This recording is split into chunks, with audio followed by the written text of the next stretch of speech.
আজকে আমি দেখাবো মাত্র একটি ডিম আর আটা দিয়ে কিভাবে দারুণ মজার নাস্তা বানানো যায়। ভিতরে থাকবে সবজির পুরে ভরা, দেখতে সুন্দর আর খেতে অসাধারণ। বানানোও খুব সহজ, নরম তুলতুলে টেক্সচারের জন্য বড় ছোট সবাই বেশ পছন্দ করবে। এটা আপনি সকালে নাস্তা হিসেবে, বিকেলে চায়ের সাথে অথবা বাচ্চাদের স্কুল টিফিনেও দিয়ে দিতে পারেন। তো চলুন দেখে নেই আমি কিভাবে এই মজাদার নাস্তা বানিয়ে নিলাম। আমি আগে থেকেই একটি প্লেটের মধ্যে মেজারমেন্ট কাপ দিয়ে মেপে 2 কাপ পরিমাণ আটা নিয়ে নিয়েছি। সেই আটাগুলো একটি মিক্সিং বোলের মধ্যে এখন ঢেলে নিলাম। এবার আমি এখানে দিয়ে দিব 2 চা চামচ পরিমাণ চিনি, দিয়ে দিচ্ছি 1 চা চামচ পরিমাণ ইস্ট, হাফ চা চামচের চেয়ে একটু কম হবে লবণ দিয়ে দিলাম, আর 3 টেবিল চামচ পরিমাণ সয়াবিন তেল। এবার এই সমস্ত কিছু একসাথে ভালোভাবে মিক্স করে নিতে হবে। আমি এই আটাটাকে ভালোভাবে ময়াম দিয়ে নিয়েছি। এই যে হাত দিয়ে মুঠো করলে একদম মুঠো করা যাচ্ছে, দলা পেকে যাচ্ছে।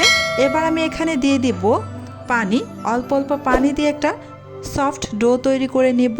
আমি এখানে 1 কাপ পরিমাণ কুসুম গরম পানি নিয়ে নিয়েছি।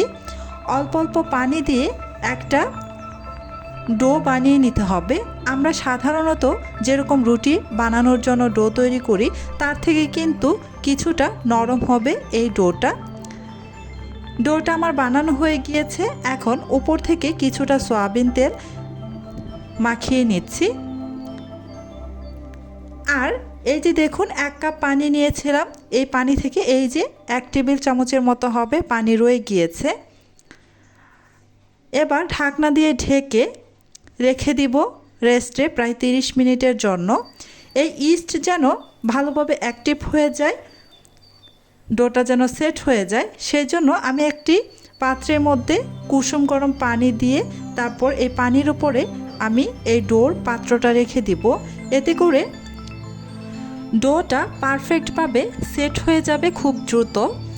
এভাবে 30 মিনিট আমি রেখে দিব। অবশ্যই যে আপনারা ওই পানিটা ব্যবহার করবেন ওই পানিটা যেন হালকা কুসুম গরম হয়। যদি বেশি গরম পানি দেন তাহলে কিন্তু ডোটা সিদ্ধ হয়ে যাবে। এবার চলে আসলাম পুর তৈরি করার জন্য চুলায় একটা প্যানের মধ্যে 1 টেবিল চামচ পরিমাণ সয়াবিন তেল গরম করে এতে আমি একটি ডিম ফেটিয়ে দিয়ে দিচ্ছি। প্রথমে এই ডিমটা ভেজে একদম ঝুরি ঝুরি করে নিব।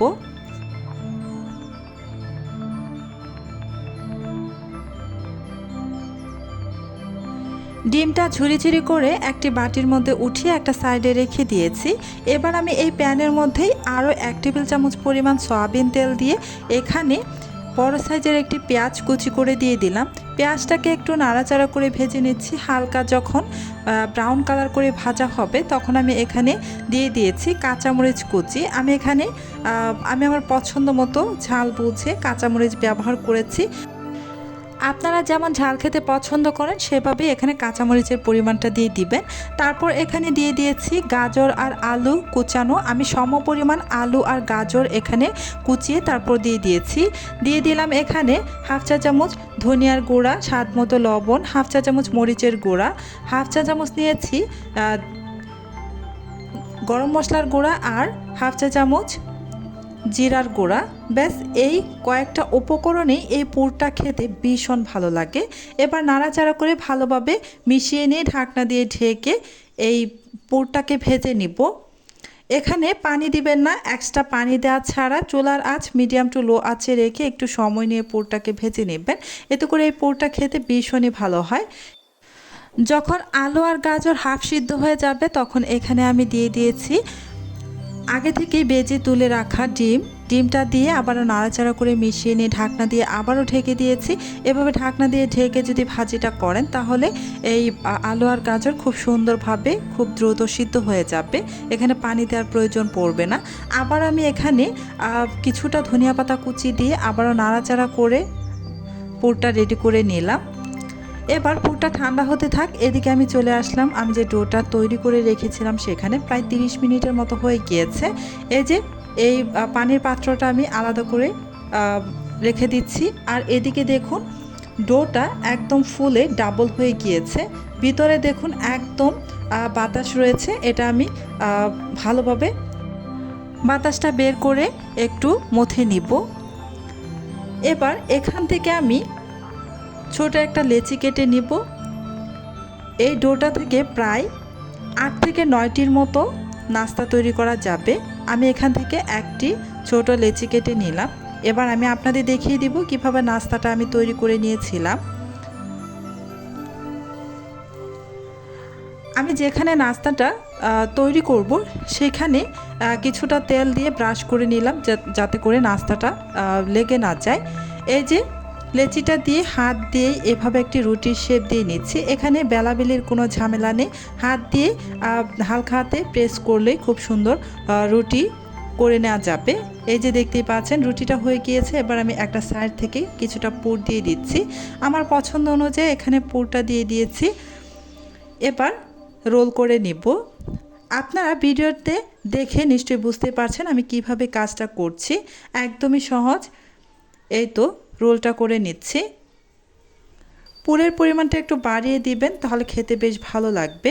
এই যে আমি মুখটাকে বন্ধ করে দিলাম, এখানে এক্সট্রা কোনো পানি লাগে না, এমনিতেই খুব সুন্দরভাবে সেট হয়ে যায়, একদম ভালোভাবে সিল করে নেওয়া যায়, খুলে আসে না। এই যে দেখতে পাচ্ছেন আমার একটি নাস্তা তৈরি করে নেওয়া হয়ে গিয়েছে। এভাবেই সবগুলো আমি বানিয়ে নিয়ে তারপর এই যে চলে আসলাম ভাজার জন্য চুলায় আমি আগে থেকেই বেশ খানিকটা তেল গরম করতে বসিয়ে রেখেছিলাম। যখন তেলটা হালকা গরম হয়ে গিয়েছে তখন আমি এখানে 2টি নাস্তা দিয়ে দিলাম। চুলার আঁচ মিডিয়াম আঁচে রেখে আমি উল্টে পাল্টে খুব সুন্দর করে ভেজে নিব। কিছুক্ষণ পর এই যে উল্টে দিলাম, দেখুন কত সুন্দর কালার চলে আসছে। এই নাস্তাগুলো ভাজতে খুব বেশি সময় লাগে না, আর এই নাস্তাগুলো ভাজার পর ফুলে ডাবল হয়ে যায়। এই যে নাস্তাগুলো দেওয়ার সময় তেলটাকে একদম খুব বেশি গরম করবেন না, কিছুটা গরম করে তারপর নাস্তাগুলো দিয়ে ভেজে নেবেন। আর চুলার আঁচ একদম বাড়িয়ে দিবেন না, মিডিয়াম হিটে রেখে এই নাস্তাগুলোকে ভেজে নেবেন। এই যে আপনারা দেখে নিশ্চয়ই বুঝতেই পারছেন আমি কিভাবে নাস্তাগুলোকে এপিট ওপিট করে খুব সুন্দর কালার করে ভেজে নিচ্ছি। এই তো আমার নাস্তাগুলো ভাজা হয়ে গিয়েছে। সেমভাবে আমি বাকি সবগুলো নাস্তায় ভেজে নেব। দেখতেই পাচ্ছেন কতটা সুন্দর হয়েছে। সবগুলো নাস্তায় আমি ভেজে নিয়েছি, দেখতেই পাচ্ছেন। এবার আমি আপনাদের একটি নাস্তা ভেঙে দেখিয়ে দিচ্ছি। এই যে দেখুন উপরটা হালকা একটু ক্রিস্পি আর ভেতরটা একদমই সফট, কতটা সুন্দর লাগছে দেখতে আর খেতে অসম্ভব মজার। রেসিপিটি ভালো লাগলে লাইক, কমেন্ট আর শেয়ার করবেন। চ্যানেলটি সাবস্ক্রাইব করে পাশেই থাকবেন। নতুন নতুন রেসিপি নিয়ে আবারও দেখা হবে ইনশাআল্লাহ। ধন্যবাদ সবাইকে।